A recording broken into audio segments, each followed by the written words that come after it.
Hi guys, this is Grand J, and welcome to our Goblins vs. Gnomes class card discussion. I'm joined by Mr. Bodes and Gino. This time we'll be covering Rogue. Goblin Auto Barber. Battle Cry, give your weapon +1 attack, is a free 2 mech. Fucking good card. I think On paper, in practice, good card. I think it's a very good card. It's not always the optimal turn 2 play, but otherwise you're getting a lot of value out of it, especially if you combine it with one of the weapons coming out this set as well. Yep. Solid card. But if you do have to play it on 2, it's not too bad because you've got other support for it later on. Yeah, nothing wrong with it. Yeah. On 2. Even playing it turn 3 is good. You trade into their 3-2 with your weapon and you get a 3-2. Yeah, that's true. Mm-hmm. So yeah. So, Tinker's Sharp Sword Oil. Ugh. It's overcosted, it's cumbersome.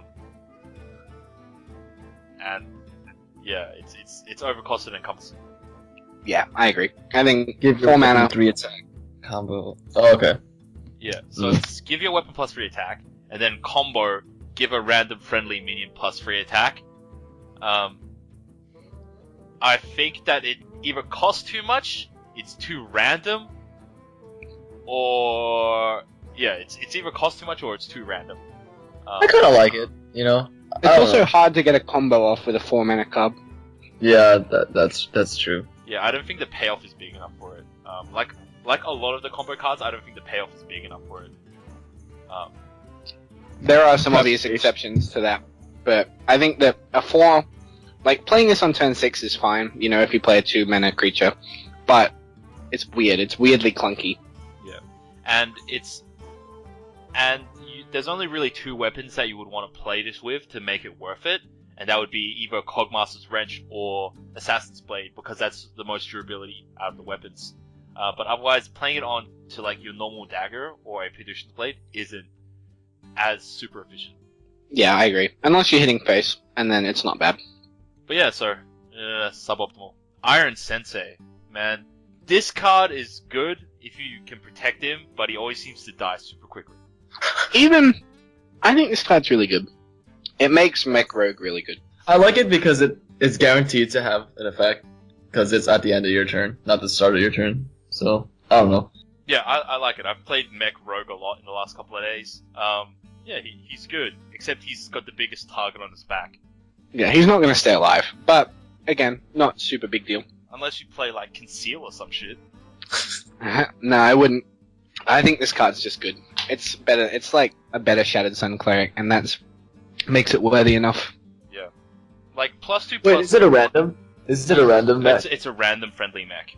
Yeah, but it doesn't say random. Okay. Yeah, but like, it's so strong. Like, if you played, say, Warper on turn 2, and then you played this next turn, then your Warper is now 4/5. Or if you coined Warper on your first turn, you can play this on turn 2, and then you've got a 4/5 and a 2/2 going into turn 3. I think it's a pretty solid card, just by looking at it. Yeah, it's a very good card. Very good card. Alright, now, talking about the garbage, Ogre Ninja. It's Ogre Ninja! I don't think it's garbage. 5 mana 6/6 with stealth is a better Stranglethorn Tiger, and Stranglethorn Tiger was also played pre-Naxxramas in a lot of Hunter stuff, and in a couple of things. I actually think it's really good. It's really good, petering on really bad. So I always consider it playable. It's super good in Arena. Like, it's insanely good in Arena. Yeah, because it'll trade like 2 dudes easily. I don't know, Ogre Ninja, such a freaking paradox. Yeah, it's pretty funny card. Yeah. At least it's got stealth. It's fucking such a stupid card. Yeah, so... It's like a Tavern Rogue. What the fuck? But yeah, dude. So yeah, dude, if an ogre sneaks up on you, what does that tell you? It's just like... The ogre must be really good, or you're really bad. I mean, he's got a high perception. You know? Yeah. He's got lots of those D&D stats. I think this card is petering on being okay and constructed. Yeah, I have to agree. It's arena good. It's constructed, not bad enough to say no, but not good enough to say yes. Yeah. and he has to fight over like 5 cost slots, and there's so much demand in like 5 cost slot right now. So many good minions under 5. Yeah. Yeah. Hmm. So yeah, One-Eye Cheat. Oh man, this card's really funny, but it's not super good. It's bad. Like, if it came in with stealth, then it would Yeah. get a lot more benefit. But the fact that it doesn't come in with stealth means that it's straight up dead if you play it early. It reminds me of the Divine Shield one. The Divine Shield card is not Yeah. too good. But Divine Shield protects it from damage, whereas stealth doesn't like protect it from like AoEs and shit. Yeah. Any sort of AoE would kill it. Yep. Or like an Arcane Missile. Oh man, a straight Arcane Missile would kill it every time. Every time. Unless you're Bodhi and when you're Avenging Wrath, you won't even hit it. Oh my fucking... I hate my life so much. I was playing Gino in a practice game, and I quality Avenging Wrath and Alex Straza, the only thing on the board, and it hit his face every time. Yeah, there's some good odds. Cogmaster's Wrench, I like it. I think it's shit. Has 2 attack. I actually think it's unplayable.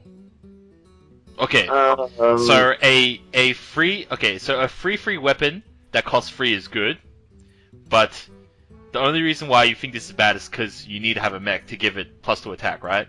I think that it's the same level of goodness that we talked about when we go all the way back to talking about Cogmaster. Cogmaster, the 1 and 2 that has +2 when you have a mech out. I think it's literally the exact same, but in weapon form. Rogue has a lot of ability to make weapons better, but I think that you would rather, almost all the time, rather play a 3-drop creature than have this weapon out. I don't know. I disagree, because like you can choose when you want to attack, and so you can always just play a mech before you attack with this thing. And if you're playing mech rogue, you'll almost always have a mech to play when you swing this weapon.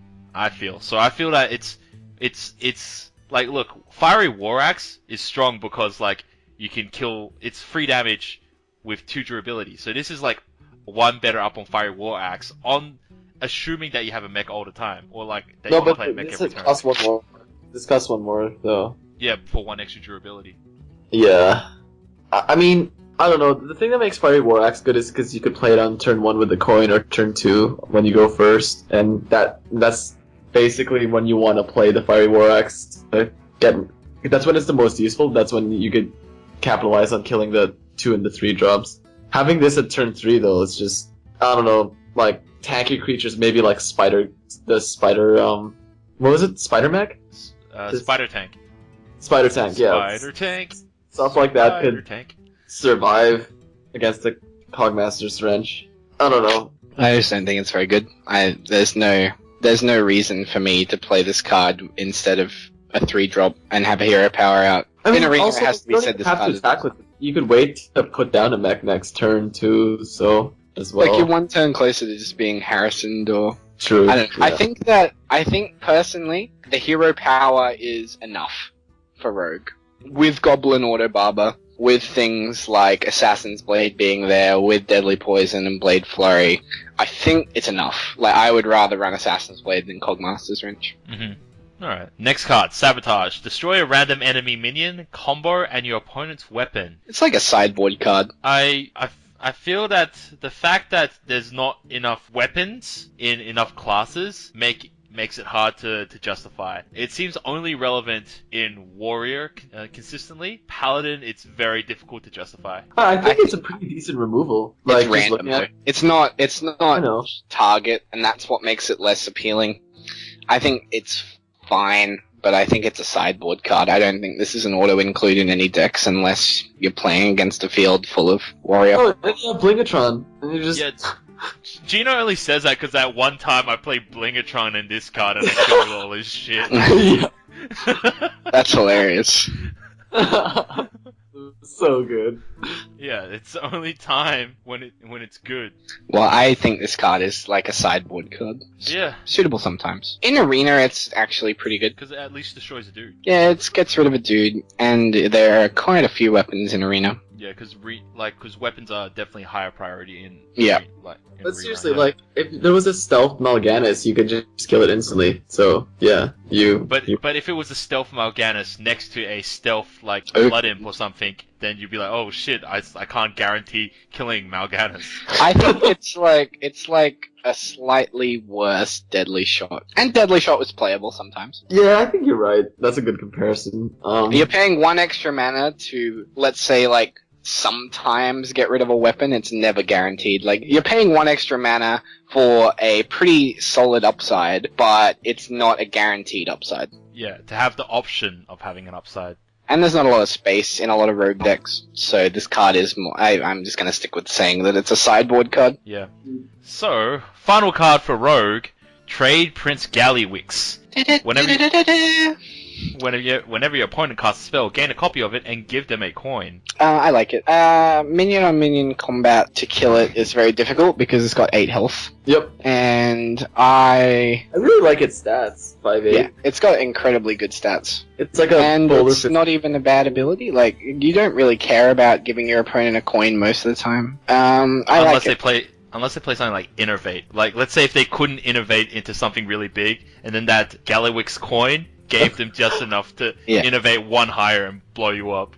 Yeah, something like that. But it's also pretty funny, like, you can rogue using those spells that they use, like maybe you have to fireball this to kill it, and then shove a minion in, you get a fireball as a rogue, which is really good. Rogue doesn't have a lot of these super removal cards, and if they have to use removal to get rid of this, then you're getting maybe things like fireball or hex that become really valuable later in the game. Yeah. Regardless of whether if your opponent knows that you have it, they're gonna have to play their cards at some point. Yeah.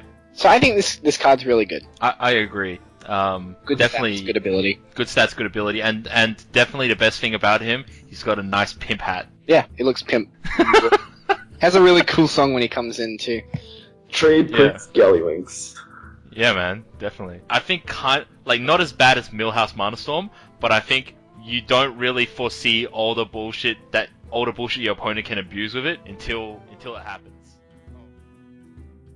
Thanks for watching, guys. Click on one of the links to check out our other class card discussions. Also, check out our website at www.thetavern.net.au. Thanks a lot, and I'll catch you guys later.